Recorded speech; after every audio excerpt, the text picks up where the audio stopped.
Tollywood film ఇండస్ట్రీలో మంచి following కలిగిన గ్లామర్ హీరోయిన్ సమంత. సమంత నటిస్తున్న తాజా చిత్రాలన్నీ టాలీవుడ్ లో బ్లాక్ బస్టర్స్ అందుకుంటున్నాయి. అందుకే సమంతకి భారీ డిమాండ్ క్రియేట్ అయింది. అలాగే సమంతకు మంచి కథలను ఎంపిక చేసుకునే నాలెడ్జ్ ఉండడంతో మంచి హీరోల కాంబినేషన్స్ పడుతున్నాయి. ఇదిలా ఉంటే తాజాగా ఈ స్టార్ హీరోయిన్ సమంతకి mega power star Ram Charan shock ఇచ్చాడు. దానికి సంబంధించిన వివరాల్లోకి వెళ్తే, వరుస పరాజయాల తర్వాత వచ్చిన ధృవ చిత్రం చరణ్ కి మంచి జోష్ నిచ్చింది. ఇప్పుడు కొత్త ఉత్సాహంతో ఉన్న చరణ్ తన అప్కమింగ్ మూవీకి రెడీ అవుతున్నాడు. సుకుమార్ డైరెక్షన్ లో చరణ్ కొత్త సినిమాను మొదలు పెట్టబోతున్నాడు.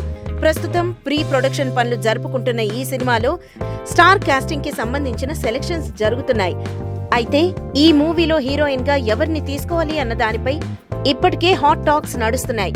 అయితే హీరోయిన్ గా సమంతను తీసుకోవాలని సుకుమార్ సజెస్ట్ చేయగా అందుకు చరణ్ నో చెప్పాడని తెలుస్తోంది. వేరే హీరోయిన్ ని చూడమని సుకుమార్ కి చరణ్ చెప్పుకొచ్చాడు. దీంతో సుకుమార్ టీం కొత్త హీరోయిన్స్ వేటలో పడగా చివరికి ప్రేమం బ్యూటీ అనుపమ పరమేశ్వరన్ ను ఫైనల్ చేశాడట. మలయాళ చిత్రం ప్రేమంలో అనుపమ పరమేశ్వరన్ కి మంచి పేరొచ్చింది. ఈ అమ్మడు తెలుగులో త్రివిక్రమ్ ఆలో నటించింది. మనందర్నీ తన నటనతో మెప్పించింది. ఇక ఈ బ్యూటీ రామ్ చరణ్ కి హీరోయిన్ గా దాదాపు ఫిక్స్ అయిపోయిందట. అయితే చరణ్ సమంతని కాదనడానికి ఎటువంటి ప్రత్యేక కారణాలు లేవు. సమంత తన పెళ్లి కారణంగా చాలా ఆఫర్స్ ని మిస్ చేసుకుంటుందట. దీంతో ఇండస్ట్రీకి చెందిన టాప్ హీరోలందరూ సమంతకి తమ పక్కన చోటు లేదని చెప్పేస్తున్నారట. మరిన్ని ఫ్రెష్ ఫిల్మ్ అప్డేట్స్ కోసం మా TFC మీడియా ఛానల్ ని సబ్స్క్రైబ్ చేసుకోండి.